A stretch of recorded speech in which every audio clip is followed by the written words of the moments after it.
Listen, it is not true that you do not know what to do. You have simply become unable to distinguish.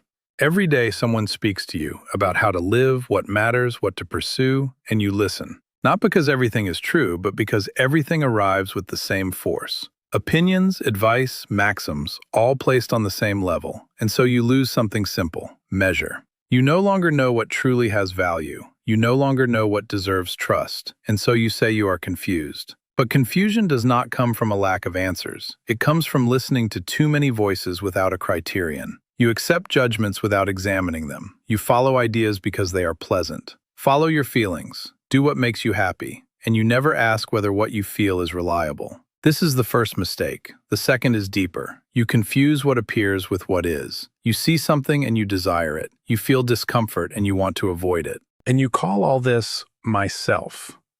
But what you feel is not yet you. It is only a movement. If you follow it immediately, you are not choosing. You are reacting. And so your life moves in fragments. One impulse decides, then another, then another. And you, in the middle, call this living. But tell me, can there be direction if you follow what changes constantly?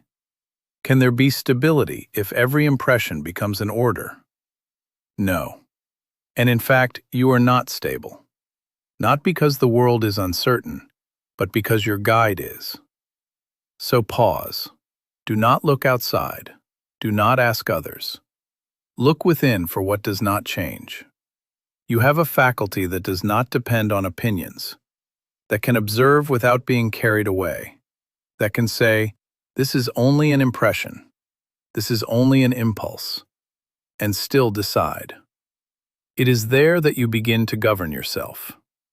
But this is not enough, because you are not made for yourself alone. If you limit yourself to avoiding error, you have not yet found direction. Your nature is not isolated. You are part of something, and every action you take either builds or harms. There is no neutrality. Every choice brings you closer or takes you further from what a human being should be: just, useful, reliable. If what you are about to do serves only you and harms the whole, it is not a good guide. If it comes from an impulse that does not withstand reason, it is not a good guide. If it changes with your mood, it is not a good guide. So ask yourself this: not, "What do I feel like doing?" but, "Is this right? Does this make me better and those around me better?" This is your measure. Not perfect, but stable. And when you begin to use it, something happens. The voices grow quieter. The impulses lose their force. Not because they disappear, but because they no longer command. And so you stop being carried away. And you begin, at last, to choose.